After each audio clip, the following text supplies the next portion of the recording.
Well, hello everyone, and welcome to Left Bank Books presents Anders Walker. Left Bank Books is St. Louis's premier independent bookstore since 1969. My name is Shane Mullen. I am the events host here at the bookstore.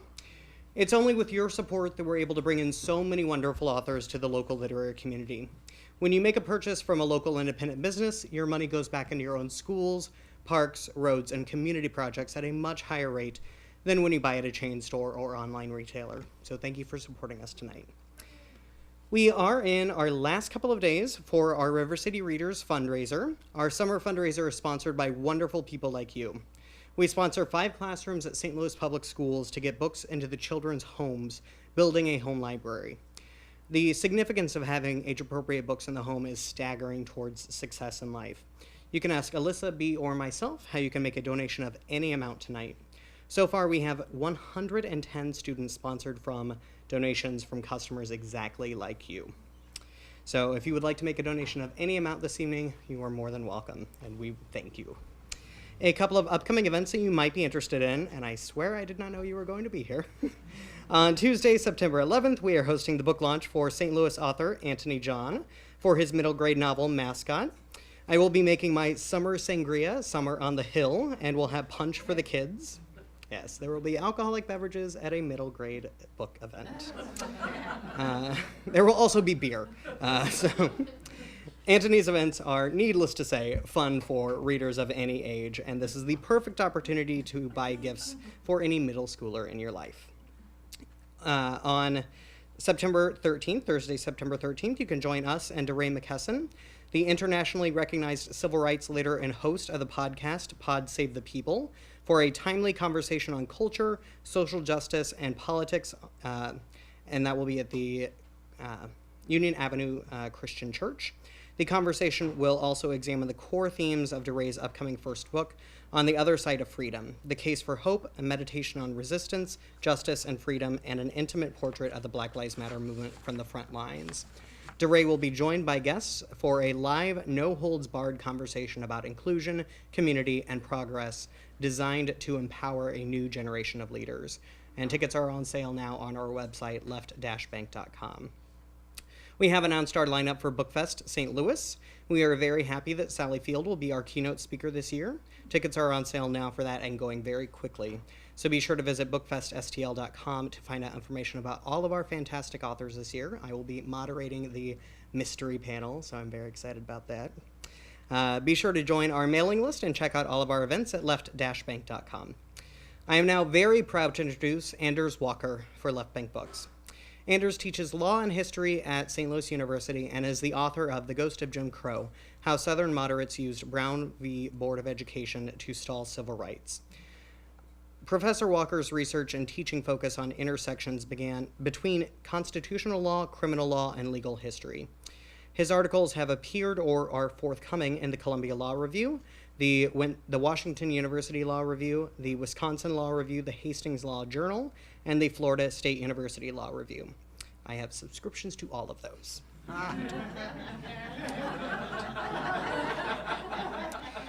He won the 2010 Law and Society Association Article Prize, the 2009 AALS Criminal Justice Section Junior Scholar Award, and was voted Teacher of the Year in 2011 and 2009. Nathaniel Blake of The Federalist says, provocative, a valuable contribution to our understanding of diversity, identity, and jurisprudence. Tomiko Brown-Nagin, the author of the Bancroft Prize-winning Courage to Dissent, says, beautifully written and well-researched. The Burning House examines Jim Crow through the lenses of culture, community, and intellectual history and makes an invaluable contribution to studies of race and American culture. STL TV is here filming portions of the event, so you can tell your friends that are not here to catch the show and buy the book from us. Tonight, Anders will be discussing, sorry, who is that? We'll be discussing The Burning House, Jim Crow, and the Making of Modern America, answering your pressing questions, and signing copies of his book that are available for purchase at the desk. Without further ado, would you please help me in enthusiastically welcoming Anders Walker for Left Bank Books. Thank you.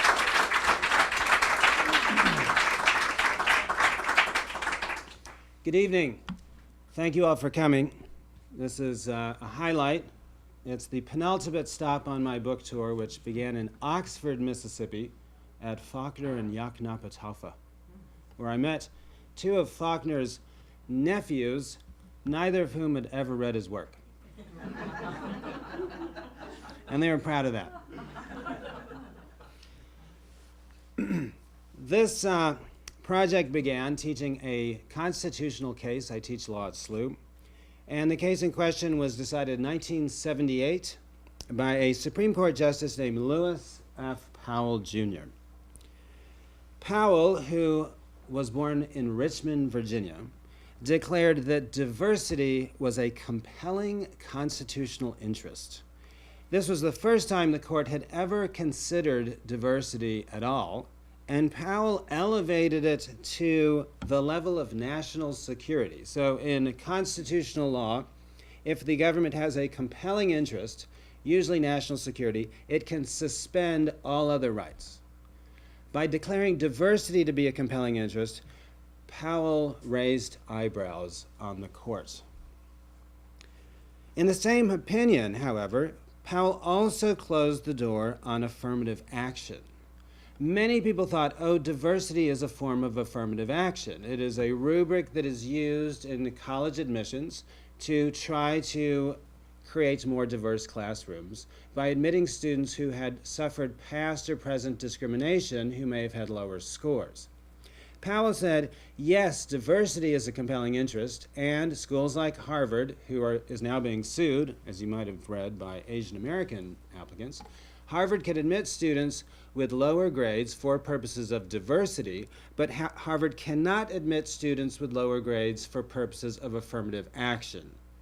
Powell argued in the opinion, and this is one of the puzzling aspects of the opinion, that there's no case for affirmative action because everyone in the United States is a member of a minority, and every minority in the United States has suffered repression at the hands of the government. A lot of people didn't understand what he was talking about and thought, oh, he's just a liberal in disguise who really believes in affirmative action. However, Powell was pretty clear, no affirmative action and also no reparations. Now, in trying to explain this case, it occurred to me that he may have been speaking from his own experience. His family had been a prominent family in Richmond from the time of the Civil War. During the Civil War, his family had been reduced to bankruptcy. They'd lost a lot of their property. And there was a general sense in the South among white Southerners that the Civil War was an act of federal oppression, federal occupation. All they wanted was independence, and there was this huge federal effort to deny them that, and that effort then bankrupted them, and in Richmond burned down much of the city. So for Powell, I thought, maybe it's possible that he, as someone from Richmond, could say there's no way to determine who has suffered more at the hands of the government. Thurgood Marshall was on the court at this time. He had argued Brown versus Board of Education, and he was livid at this opinion. He said, Justice Powell, how dare you say that we can't determine who has suffered more at the hands of the federal government? What about slavery and what about segregation? Powell said, well, Thurgood, you can't prove that. And he didn't get into this because I think he realized this was a sensitive topic. But if you look at the opinion through a Southern lens, and that's what this book does, it tries to recreate the world that Lewis Powell grew up in by looking at writers who were from the South, who tried to communicate what life was like in the South to Northern audiences in a way that did not make them look like they were in the Ku Klux Klan. So I thought, maybe if I looked back into Southern history, I could find other antecedents of Powell's type of thinking, and that might then explain this bizarre opinion, which gives us diversity, but then denies us any way of addressing past or present inequality. This was a puzzle. To further complicate it, Powell wrote, quote, "It's far too late to argue that the guarantee of equal protection to all persons permits the recognition of special wards entitled to a degree of protection greater than that accorded to others. This was a very specific term. The term special wards came from Reconstruction, when President Andrew Johnson called an end to the Union Army's effort to reform the South after the Civil War. Powell seemed to be invoking Johnson in Regents versus Bakke in 1978, and he seemed to be calling an end to the second Reconstruction, civil rights, rejecting the idea that the University of California could take affirmative measures to address past discrimination in the United States. So this set me on this path to try to recreate Powell's world, a world where was it possible that the South may have produced diversity and also inequality. According to Powell, in his opinion, a farm boy from Idaho can bring something to Harvard College that a Bostonian cannot. Similarly, an African American student can bring something that a white student cannot. This was not a uniquely Southern view, nor was it Powell's alone. The plaintiffs had argued as much in their brief. However, Powell's endorsement of diversity at the same time that he invoked Reconstruction raised the possibility that he was elevating a particular form of diversity, a version hostile to aggressive government efforts at achieving equality, like affirmative action, but appreciative of racial difference, nevertheless, a version of diversity born in the South. Robert Penn Warren, author of All the King's Men, made a very similar argument in 1929 in an essay that he wrote called The Briar Patch. 40 years before Bakke, Warren was roughly the same age as Powell. He's a year younger. Warren chose not to describe racial segregation as a repressive regime so much as a place where African Americans could thrive, free from the influence and interference of whites. To make his point, Warren borrowed an image from an African American folk tale about a rabbit who outsmarts a fox. In the story, Brother or Brer Rabbit is captured by the fox and begs not to be cast into a tangle of prickly, scrambling shrubs, a briar patch. Of course, Brer Rabbit refuses to admit that he, like other rabbits, had grown up in precisely such an environment and could easily negotiate the thorns and escape. For Warren, this motif described Jim Crow. Warren was born in Kentucky. At the age of 16, he is admitted to Vanderbilt, and he's considered a prodigy at Vanderbilt. He joins a cadre of literary professors who listen to his interpretations of literature and read his work and are blown away by his intellect. Just as Brer Rabbit considered the briar patch a place of safety from the fox, white people, so too did Warren liken racial segregation to a briar patch or a haven, a legal refuge that allowed African Americans to develop their own traditions, their own culture, their own creative self-expression, their own businesses, their own fraternal organizations, apart from whites. This is a very weird way to think about segregation. But it's an aspirational defense, the kind of defense an artist would make, that this is about culture and this is about creating spaces where we can create our own art, as Warren put it. It appeared and has been read by most historians and literary scholars as a ruse. This was a case for segregation, veiled in a celebration of culture. However, evidence exists to suggest that whites in the South took a genuine interest in African American culture and artistic expression, and that Warren wasn't simply veiling a defense of segregation in a cultural argument. For example, in the winter of 1926, James Weldon Johnson, originally from Florida, later moved to New York, a leader in the Harlem Renaissance and the NAACP, enlisted the help of a professor from UNC Chapel Hill named Guy Johnson and asked him to travel to New York City to meet with him and other African American intellectual and civil rights leaders in Harlem. The topic that he wanted to discuss was African American culture in the South, specifically music.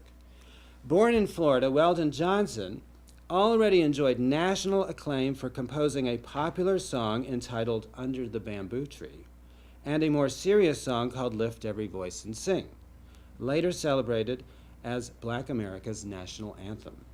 Even though Weldon Johnson's music drew on Southern themes, he preferred the cosmopolitan atmosphere of Harlem to Dixie, eventually rising to executive secretary of the National Association for the Advancement of Colored People, or NAACP, in New York, where Weldon Johnson merged art and politics by dedicating himself to the political and cultural dismantling of negative racial stereotypes, including negative cultural portrayals of African Americans in literature and film. So portrayals of African Americans in the early 20th century tended to be very bad, things like Birth of a Nation.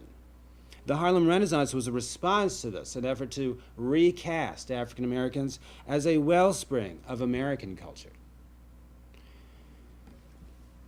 However, gathering African American culture in New York proved a challenge.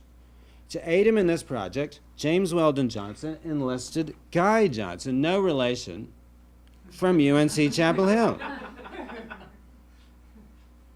And on January 29, 1926, James Weldon Johnson wrote Guy Johnson a letter noting that he was working on a book recovering African American secular music, and that the white North Carolinians' first-hand knowledge and nearness to the source material would not only be of great assistance to him, but might in fact prove invaluable to the project. So Guy Johnson had been collecting black folklore in North Carolina. And there was this surge of interest in folklore in the 1920s. By the 1930s, the federal government will become interested in and will send people like Alan Lomax around the South to record folklore and to try to capture what America is really like. At the time, it was a radical project. At the time, in the 1920s, the federal government was sponsoring Anglo-Saxon Protestant culture. That was what America was supposed to be. And it was sponsoring a variety of programs to assimilate immigrants into Anglo-Saxon Protestant society, and then to clean up people through sterilization laws in many states for the feeble-minded, strict immigration restrictions on people from Central and Southern Europe, prohibition, which was an effort to stamp out Catholic drinking cultures in places like St. Louis, and to bring those Catholics into a more sober Protestant style of life. To collect folklore was a little bit antithetical to this because that meant going into local communities and local diverse populations. Now, the reason that Southerners pioneer this is because they never believe in a fully assimilated America. White Southerners believed in a dual society, a diverse society. They didn't want an assimilated society. They had strict prohibitions on interracial marriage, interracial intimacy, and artists and scholars or academics were actually interested in this rich culture of the South. So a lot of American culture comes from the South. Why? The South tended to support culture. And as oppressive as Jim Crow was, it was humiliating, it was violent, there was an omnipresent threat of lynching if there was any challenge to white authority, there was disfranchisement, there was virtually no regulation of culture, which created a zone, as Ralph Ellison put it, of freedom. Guy Johnson was flattered to hear from James Weldon Johnson, so he took a train to New York with a variety of African American melodies that he had transcribed in North Carolina. Weldon Johnson's students had taken down copies of melodies and sent them to their professor, who then took them to New York. Weldon Johnson thanked Guy Johnson and then wrote, "If you can give me an idea of what kind of songs we should look for, it'll expedite my work considerably back in North Carolina." At the time, at the top of Weldon Johnson's list was music that qualified as authentic African American folk songs that had not been written or influenced by whites, not versions of white songs, genuine African American cultural productions. That a white North Carolinian aided James Weldon Johnson in the recovery of folklore in the 1920s is worth underscoring. Although Guy possessed little interest in rights, he was not interested in civil rights, he was not interested in integration. He believed in promoting Southern culture, and he believed that African American culture was the spear tip of Southern culture. something that Weldon Johnson and Alain Locke. So if you've read anything about the Harlem Renaissance, David Levering Lewis's When Harlem Was in Vogue, it's a lot about New York. One thing I try to do in the books, I try to show that the Harlem Renaissance was really a Southern Renaissance, and it was actually an interest or renaissance of interest in the South. It then becomes prominent or showcased in New York City because of people like Alain Locke and James Weldon Johnson who viewed this as a specifically political movement. The idea was to kind of reverse negative stereotypes of African Americans and recast African Americans as the authentic arbiters of American culture. Alain Locke thanked Guy Johnson for his work. Both Locke and Weldon Johnson spent the 1920s engaged heavily in promoting black writers and artists, a campaign that would contribute to what the New York Herald Tribune declared in 1925 to be a renaissance of African American art, music, and letters. That African American culture was valuable and worth documenting was a point lost on the Supreme Court of the United States. In 1954, the court cited a study by a Swedish sociologist named Gunnar Myrdal, who declared that the solution to the American dilemma, Myrdal wrote a big report on the South, he called it the American dilemma. The idea was to bring in a scholar from somewhere that did not have an imperial past, like Sweden. And so Gunnar Myrdal was called in. And Gunnar Myrdal said, the solution to America's problem is everyone should be Swedish. Everyone should wear clogs, drink buttermilk, dance around the maypole. And Sweden has a very kind of assimilated, homogenous culture. Everyone's the same. It's changing now, but when Myrdal was around, everyone was the same. And Swedes believe that they have the answer. And everything that's not Swedish is incorrect. And so Myrdal came to the United States and he said, I know what the solution here is. Everyone should assimilate into mainstream white culture. And he writes this in American Dilemma. And there are horrible passages in American Dilemma, which was embraced by liberals, where Myrdal says all African American institutions, churches, fraternal organizations, businesses, and everything else should be done away with because they're inferior. And African Americans should simply junk everything that they have ever done or known and join white America. The Supreme Court cited this study in Brown versus Board of Education, which was the opinion that ordered desegregation. This became a lightning rod, as you all know, in the South, including among artists. African American intellectual and writer Ralph Ellison disagreed.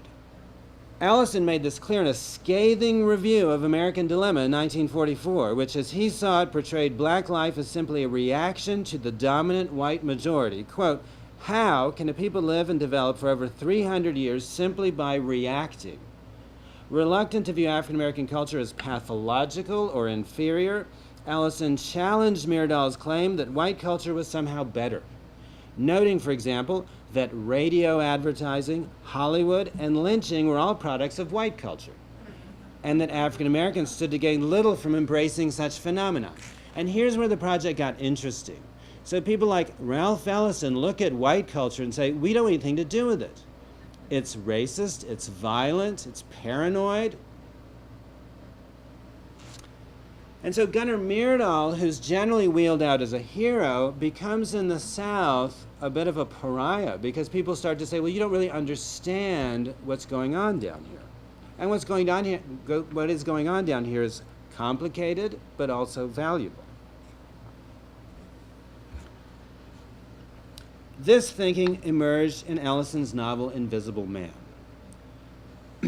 Ellison's unnamed protagonist declared that his lowly position in American life in a basement in New York City had more positive energy than Times Square. Quote, my hole in this basement is warm and full of light, begins Ellison's hero. I doubt if there is a brighter spot in all New York than this hole of mine. And I do not exclude Broadway or the Empire State Building or on a photographer's dream night. New York's most iconic locations, argued Ellison's narrator, are among the darkest of our whole civilization. Pardon me, our whole culture. And this is Ralph Ellison arguing that African American culture, though it's at the bottom politically because of repression, is actually a wellspring of something more valuable than mainstream white culture. Precisely because African Americans were shut out of white society, condemned to its basement in Ellison's telling, Ellison felt that African Americans had gained a critical perspective on white America and on its shortcomings, developing instead their own counterculture that boasted, quote, much of great value and richness. In a way, their briar patch. Ellison's basement is Warren's briar patch. Such richness needed to be recorded and broadcast, argued Ellison, not erased. Rather than assimilate African Americans into white society, Ellison recommended a change in that society that would not simply incorporate black culture into American identity, but highlight it. African American culture, he concluded, has much of value for America as a whole. So Ellison makes an early case for black studies. And Ellison had gone to school in the South. And incidentally, before the 1970s, most African Americans who went to college, even in the North, went to school in the South, because Northern colleges tend to be very discriminatory. And Ellison goes to the South, and he finds this incredible wellspring of culture.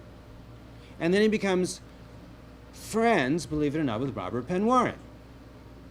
Now, other African American intellectuals agreed. Perhaps none more vocally than Zora Neale Hurston, who's gotten some recent attention for her book Barracoon. Quote, she wrote to the Orlando Sentinel in 1955, a year after Brown versus Board of Education, I regard the U.S. Supreme Court as insulting rather than honoring my race, balking at the presumption that African Americans wanted to mingle with whites. African Americans wanted opportunity and resources, she argued, not intimacy with whites. Quote, since the days of the never-to-be-sufficiently deplored Reconstruction, lamented Hurston, there has been current the belief that there is no greater delight to African Americans than physical association with whites. Not so, she argued. The very idea was an insult. No one seems to touch on what is most important, she argued, namely that the whole matter revolves around the self-respect of my people. African American self-respect, she argued, precluded the notion that African Americans wanted anything to do with white people. Those who supported integration, she argued, should look to Native Americans who had fought valiantly for their land and did not seek forcible association with anyone. So Hurston is a key figure in the Harlem Renaissance. She then falls out of favor among liberals in the 1950s because she critiques Brown. However, she's rehabilitated by Alice Walker in the 1970s, who says we need to start reading Zora Neale Hurston again, because she's talking about African American culture as a wellspring of American culture. And so now I think Hurston is enjoying a new period of acclaim, but there was a 10 or 20 year period where no one read Hurston, and her work went out of print. And people started writing her off as, well, she's crazy. But she wasn't crazy, if you think about it. She was like Ralph Ellison. And so there's a corollary to the white artists in the South. As much as the Supreme Court tried to argue that African Americans were damaged by Jim Crow, the central claim in Brown versus Board of Education, Hurston argued that African Americans were fine. And it was whites who had been damaged by their own racism and paranoia, not least their perverse penchant for violence and repression. And here the violence in the South becomes a confirmation of African American arguments that white Southerners are defective and need help. And these arguments will become prominent in the civil rights movement. This will be Martin Luther King Jr.'s consistent line. We need to reform white Southerners. They're like children, and we need the federal government to help us do that. Hurston argued that African Americans were fine. It was whites who suffered from shortcomings, not them.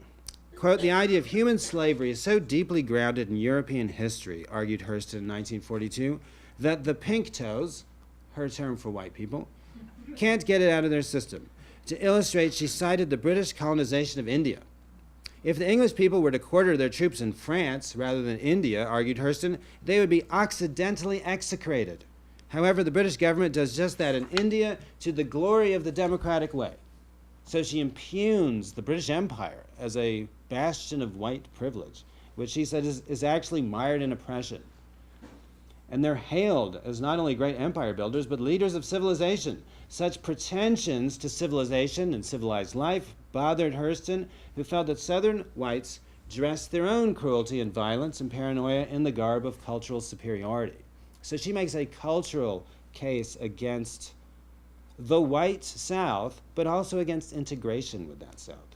She was joined, surprisingly, by the South's most prominent man of letters, William Faulkner, who penned a novel in 1936 that cast the white South and white America generally in very negative terms. And so here's another interesting twist in the project. White Southerners then join African Americans and say, we don't like American culture either, especially this Yankee culture that's being foisted on us from New York.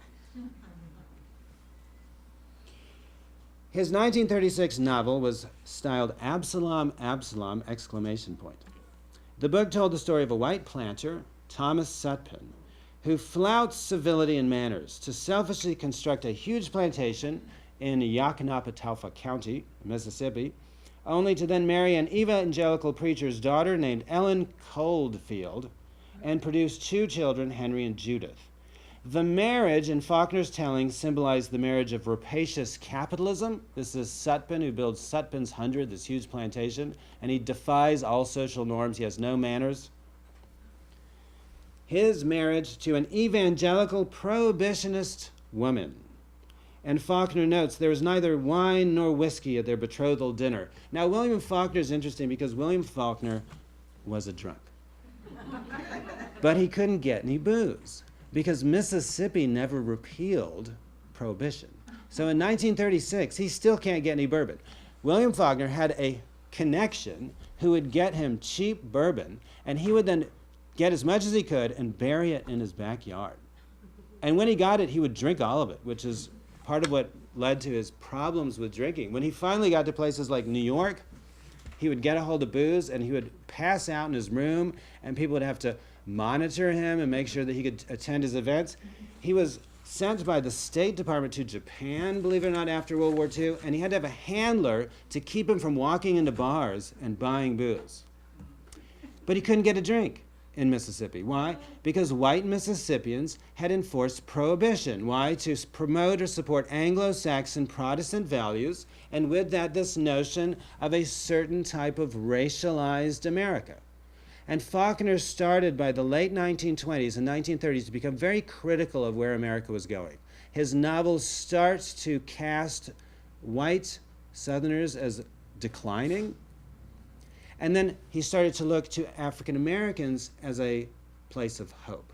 And this is a reflection on his part of the problems he himself was having with this incredibly repressive regime that the United States was embracing in the 1920s. And so he ends up lashing out against it in his work. One day, a stranger appears in Yoknapatawpha County. And this is Lafayette County, Mississippi, and all the characters are members of his family and his friends who hated him for making fun of him. So he's kind of this gadfly. And he's annoying to people in Mississippi, but people in New York love him because they're like, oh, this is so weird and interesting. So after Thomas Sutpen marries Ellen Coldfield, they have 2 children, Henry and Judith. Then one day a stranger emerges. A handsome, well-heeled, well-dressed, mysterious individual named Charles Bond. Bond befriends Henry, Sutpen's son, and begins to court Judith. Just as they prepare to welcome Bond into their household because he's the best thing Yoknapatawpha County has seen, he reveals 2 secrets. One, he is the long-lost son of Thomas Sutpen, and therefore the brother of Henry and the brother of Judith. Yes, and they were going to get married. Imagine that. And then he revealed something else. He was black. No one knew that he was black because he didn't appear to be black. He claimed, though, that he had been the son of an interracial woman in Haiti who had been able to pass as white. Henry, Thomas Sutpen's white son, is outraged And Charles Bond says, what is it? Is it the incest, or is it the miscegenation? Is it the fact that your sister's going to marry her brother, or is it the fact that your sister's going to marry someone who is African American? And Henry says, it's the miscegenation. And then he shoots Charles Bond. This then sends the whole family into decline because Henry has to run and go off into hiding. Thomas Sutpen can't build his empire, and the whole Sutpen family collapses. Now, the story is a story not about slavery, but about the South during Jim Crow. Not visibly African American by heritage, Charles Bond reflected the paranoia over racial purity that gripped America in the 1920s. So, before the Civil War, there was a basic rule in the South that if you were African American, you had to have 1/8 African heritage, one grandparent. And believe it or not, this was debated in South Carolina and Virginia. And there are some folks who said, look, we need to be serious about whiteness in the South because our whole system of slavery hinges on race. Whites are tier 1, blacks are tier 2, whites are free, blacks are slaves. And so people started to introduce legislation in Virginia and South Carolina saying that if there's any trace of African heritage, then we should declare those people to be African American. And majorities in both houses said, no, we can't do that, because if we do that, the leading families of these states will be declared African American. Because the antebellum period was a period of a lot of interracial mixing, believe it or not. And Ed Baptist, who's written a book, The Half Has Never Been Told, has now started to get into this. And if you think about it, and this his argument, is slavery incentivized sexual exploitation. It allowed men to purchase young women. There's only one logical outcome of this: exploitation and then children. After the Civil War, the South decides we need to focus on racial purity. And it's after the Civil War, not before the Civil War, that the South moves to something called the one-drop rule. The one-drop rule meant that if there's any trace of African heritage, that person was then African American. But the problem with that rule is you couldn't tell who had a drop of African heritage. So it became a nightmare from an administrative standpoint. And Faulkner views it as crazy.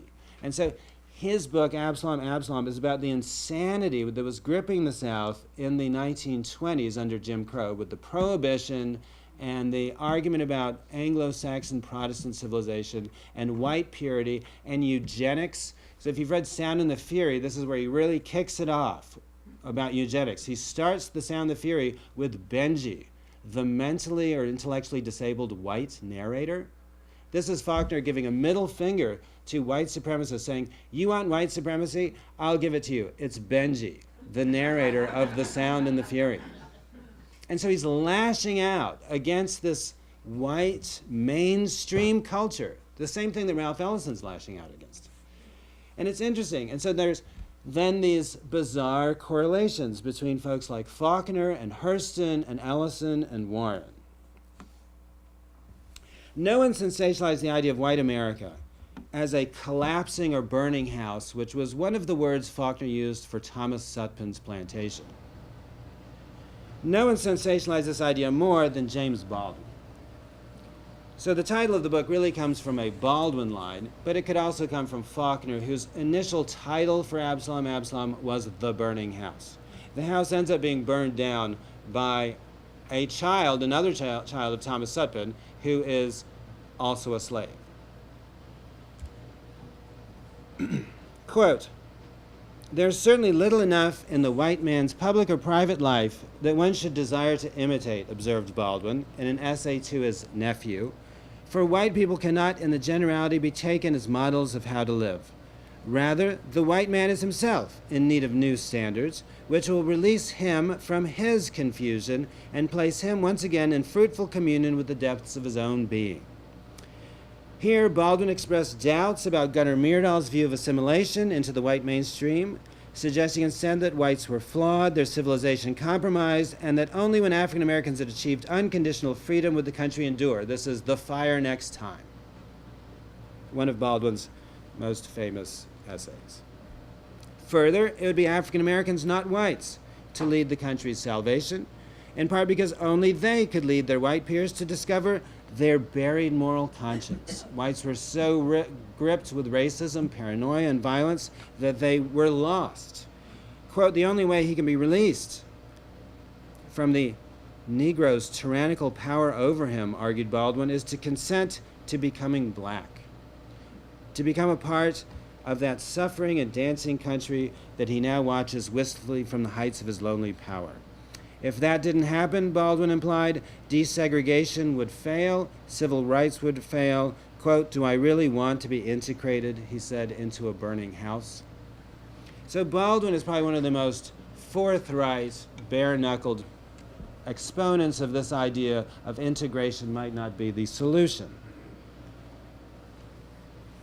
Not everyone bought this, including Flannery O'Connor. Flannery O'Connor in Milledgeville, Georgia, wrote, quote, the kind I don't like is the philosophizing, prophesying, pontificating kind of African American, the James Baldwin kind. She read The Fire Next Time. She said, you're telling me that I'm not moral, that I don't know morality? O'Connor was a devout Catholic. And she takes Baldwin's essay as a personal insult. How dare you talk to me like a child? But she was embarrassed because Baldwin was embarrassing writers like her in prominent literary magazines like The New Yorker. So another interesting thing about this project is all these writers are publishing in the same journals. It's the Atlantic Monthly, it's Harper's, and it's The New Yorker. And people in the North are like, okay, let's hear more about the South. Faulkner, you tell us about it. Baldwin, you tell us about it. Welty, you tell us about it. And so they're trying to carve out positions on a very high level. They're not George Wallace. Like, none of these people want anything to do with George Wallace. They're trying to talk about issues in artistic and cultural terms, and then they're engaging and sparring with one another.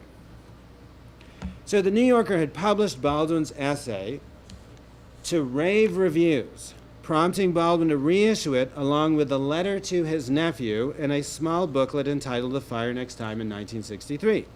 The title hailed from an African-American spiritual and alluded to the second coming of Christ, something that Flannery O'Connor, a devout Catholic, did not take lightly. However, behind O'Connor's anger at James Baldwin for making her look like a child who didn't understand the Bible, she too shared some of the same ideas about race and expressed them in her work. For example, Flannery O'Connor wrote a story in the Sewanee Review just before she went after Baldwin that portrayed African Americans as inhabiting a higher moral plane than whites in the South, a notion that Baldwin had himself advanced. In the story, she described a vision of a vast swinging bridge extending upward from earth to heaven, upon which trudged a procession of souls reminiscent of Matthew 20:16, where Jesus of Nazareth declared that the last on earth would be the first to enter heaven. Whites were not the first in O'Connor's line. They were in the back, behind African Americans, who magically outranked whites on the spiritual bridge. The scene was a startling glimpse of Jim Crow through a biblical lens, essentially inverting the theory of white supremacy by suggesting that whites who enjoyed privilege were morally compromised and damned to hell, while those who occupied the lowest social position in the South were closest to God. Now, this is a weird aspect of O'Connor's writing. O'Connor's vision paralleled Robert Penn Warren's notion of a briar patch and Ralph Ellison's metaphor of Invisible Man's basement full of light. Even Martin Luther King Jr., one of the most renowned proponents of integration, would echo some of these ideas. After prompted by Warren for his 1956 book, Who Speaks for the Negro, Warren interviewed King in Atlanta on March 18, 1964, at the Southern Christian Leadership Conference headquarters on Auburn Avenue in the heart of Atlanta's Black Business District. Warren's book, Who Speaks for the Negro, was basically an interview of every African American leader in the United States. And Warren wanted to know, who speaks for the Negro? And the implicit argument is nobody does, because they're diverse, and there are all kinds of views, and it's pluralist, just like the South is. So he engages Ellison and Baldwin and Martin Luther King Jr., and he sits down with King, and he asked Dr. King about the tension between black traditions, black culture, and then white traditions and white culture. And he asked him, what about the idea that African Americans should be absorbed into white America? Now, this was not something King generally talked about. King tended to support Brown versus Board of Education. He even spoke positively about Gunnar Myrdal. But Warren tried to tease out, well, what if we really do away with African American institutions, Dr. King? What if we do away with the black church? What would you do then? And so Warren's trying to get him to double down on the pluralism of the South. King conceded Warren's point, acknowledging it was an issue. It wasn't a prominent issue in his view, but it was one, particularly among the black middle class. However, he maintained that cultural pluralism and civil rights could coincide. He said you could have both. You could have civil rights and you could have pluralism. Quote, one can live in American society with a particular cultural heritage, explained King to Warren, African heritage, European heritage, whatever you want, and still absorb a great deal of mainstream culture. African Americans who rejected their culture and history, argued King, suffered for it. Quote, often, black individuals who reject anything that reminds them of their heritage find themselves with no cultural roots. At this point, Warren scores some major points in his book. This was a point that he had been trying to raise for decades, that African American culture was valuable and should be preserved. A positive aspect of the South's separate racial tradition. So Warren was not a segregationist. He didn't believe in de jure segregation. He agreed we need to desegregate the water fountains and the restaurants and the buses, but we need to keep some space for difference. So he's kind of a proponent of black space, black studies, what we today would, I think, be more familiar with. He's not a George Wallace. He doesn't believe in the humiliating aspects of Jim Crow. He doesn't believe in lynching or disfranchisement. He's like a cultural pluralist. And one of the things about this project that's relevant to today is the alt-right got a lot of press last year and this summer as well to unite the right and to celebrate Southern history alongside the history of European nationalism. So you may have heard of Richard Spencer, the person who allegedly coined the term alt-right, the Brooks Brothers white supremacist. He's good-looking, he always looks great. But he says that what we need to do in this country is we need to create a homeland for white people, where white people can celebrate white civilization, and specifically European civilization. And Spencer was a PhD student at Duke, but he flunked out, which is very hard to do, because I went to Duke, and no one flunked out of Duke. If you paid your fee, you got your B. But I think Spencer showed up and said, I want to create a white homeland. And his professor said, you get an F. And so Spencer wanted to unite the right in Charlottesville. He wanted to gather all these white supremacists, these neo-Nazis who are really reading about German nationalism in the 1930s, and he wanted to unite them with Robert E. Lee. Warren, in a weird way, who writes in the 30s and 40s, his whole book, All the King's Men, is about fascism, and he is in Italy when he starts All the King's Men. It's about Huey Long, and it's about insurgent fascism in the United States. Warren sees that this is possible in the United States, but he doesn't see segregation as contributing to fascism. He sees segregation as preventing fascism because it's promoting pluralism. So fascism is about a one unified people. So the Germans in the 30s want to initially push everyone who's not German out of Germany. Then they moved to more aggressive measures during the war, annihilation. That was never the Southern model. And people like Warren and Faulkner are arguing for a pluralist society in a weird way that is a very different type of white supremacy. It's not the same as white ethnic nationalism in Europe. And so Warren is going through the South and he's questioning all these people. He's trying to say, well, don't you agree that there's something of value down here? And sure, let's get rid of all the oppression and discrimination, but then let's talk about how we're going to preserve Southern culture. And by that he means this biracial culture. After his interview with King, he appeared to have an ally among one of the foremost proponents of integration. King had stressed assimilation in much of his work, including a dream where the sons of former slaves and the sons of former slave owners would attend the same schools, play at the same parks, sit down together at the table of brotherhood. Warren's questions nudged King in a different direction and towards a different dream, a society in which black and white might sit down together at school or work, but then go their separate ways at night or on the weekends. This was not what Gunnar Myrdal had imagined, since he found African American culture to be pathological. But Warren sensed correctly that this aspect of Myrdal's thought was something that not even King ascribed to. So Myrdal is a European. He believes in let's get rid of all the people who are not Swedish, and we'll just do it like that. That's a European mentality. It's not a Southern mentality. We see it in the American context in the Native American story. Removal, exclusion. The state of Oregon, when it organized as a state, put in its application for statehood a ban on all African Americans. No African Americans in the state of Oregon. It was going to be a white settler nation. That's not Mississippi. It's not Georgia. After reading Warren's interview with King, Eudora Welty wrote to him praising the work. "My thanks are late coming, but they're warm as can be for your book," she wrote to Robert Penn Warren in 1965. "It's so good, and I've read it with such care, deep interest, profound admiration that I may say some anguish for you, us, and this whole subject of race." Welty then proceeded to write a story about interracial life in the South that featured a white doctor who treated African American patients for free. The white doctor, Dr. Strickland, goes to an African American church and community to tend to a woman who's been stabbed. He cares for the woman for free, and then he garners the spiritual sustenance from being a part briefly of the African American religious tradition and communal life. The piece echoed an earlier book published in 1960 by Harper Lee about a white lawyer who defends a black client. The lawyer, Atticus Finch, lived in harmony with his maid, Calpurnia, with whom he raised 2 children.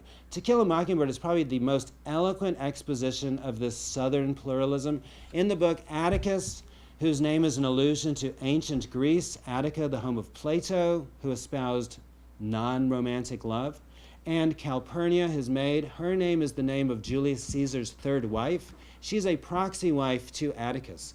They're a couple. They raise 2 children together, and it works because they don't sleep together.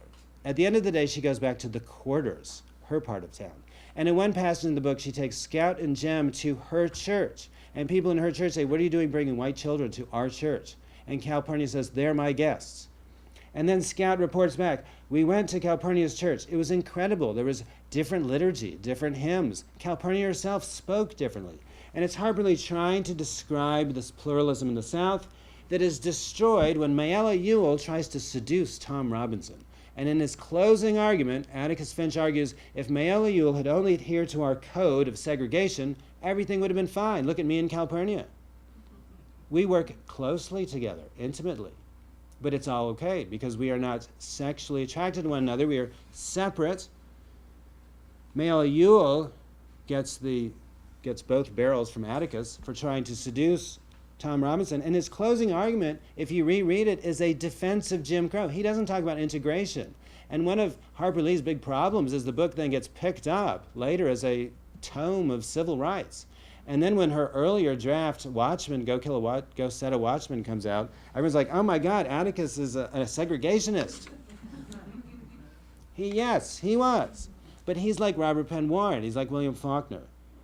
This was the same kind of lawyer that Lewis Powell aspired to be. Thank you.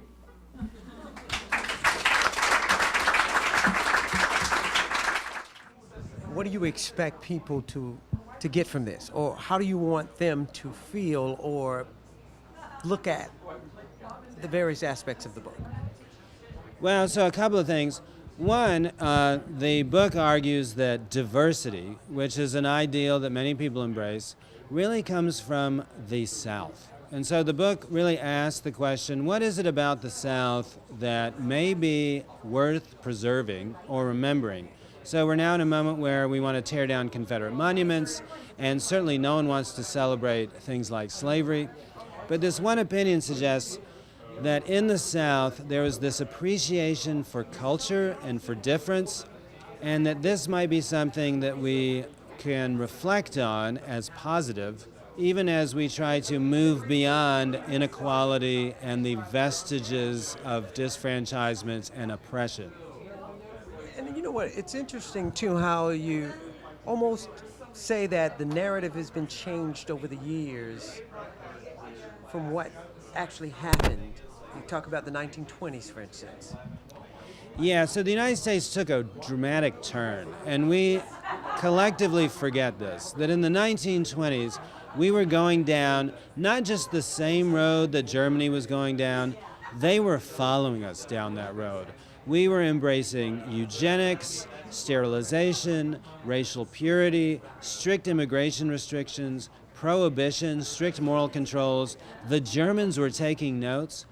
And if it wasn't for African Americans in the South and in places like New York, we could have continued on that road. And in a weird way, what happens is we take a turn out of that and we start to think about the 1920s and American history through the African American lens. So we think about the 1920s not as the white Anglo-Saxon Protestant era, but the Jazz Age. And we think about American values as democracy, equality, opportunity for all, regardless of race. But those had never really been American values until after World War II. In writing this book, the lens you were using to look through it, how did you do that? What were you thinking as you were trying to give people a good image of what we're talking about? So what I was thinking is that not everybody in the South, and here my personal story is I was born in San Jose, California. But when I was 7 years old, my family moved to Thomasville, Georgia. And when I grew up in Thomasville in 1979, we moved there. We left in 1999. The people that I grew up with didn't belong to the Klan. They didn't use the N-word. They didn't believe in people like George Wallace. But they also didn't necessarily believe in equality or an egalitarian society. And so in trying to write this book, I tried to recover, well, what did they think they were doing in the 1920s and 30s and 40s and 50s? And who would be the best people to look to find that out? And I decided it would probably be some of your most successful writers because they're educated. People like George Wallace were not that educated. It would be people like William Faulkner, who had a big following in the North, and that these were folks who were going to cast their story in their region in a aspirational light. And sure enough, if you read Southern Lit, it's hard to escape this argument that the South was culturally rich. And in story after story, in Faulkner and Warren and Welty, there's an appreciation for African American culture and history. I do want to ask you, though, is the motivation behind writing it has something to do with the climate of today? Yeah, very much so. So in a lot of ways, I start the book off with Ta-Nehisi Coates's Between the World and Me. And I think since 2014, Ferguson, Black Lives Matter, integration has not been a big topic of discussion. So the Movement for Black Lives platform that came out of Black Lives Matter doesn't really mention integration. It talks about black space, black institutions, historically black colleges and universities. And in a weird way, we've come full circle. We're kind of back to where we were. And it's kind of a lost history. That's interesting. And when you talk about where we are now, what's your opinion? Give me some opinion about what you feel the direction that this country is moving toward now in the Trump era.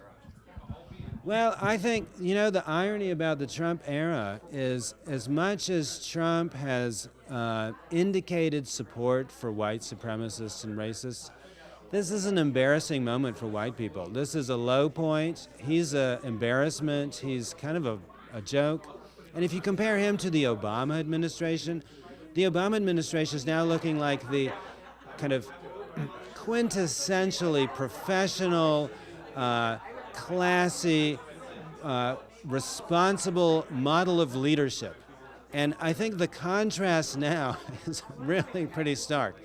And Why is America going to be okay? Because we're diverse. Because as much as Trump is rattling the saber of alt-right activists in Charlottesville, he's being investigated by his own people. He might be prosecuted. And I don't think he is going to be quite as successful as people fear. Diverse and resilient. Yes. We are. Thank you so much. Thank you. I appreciate it.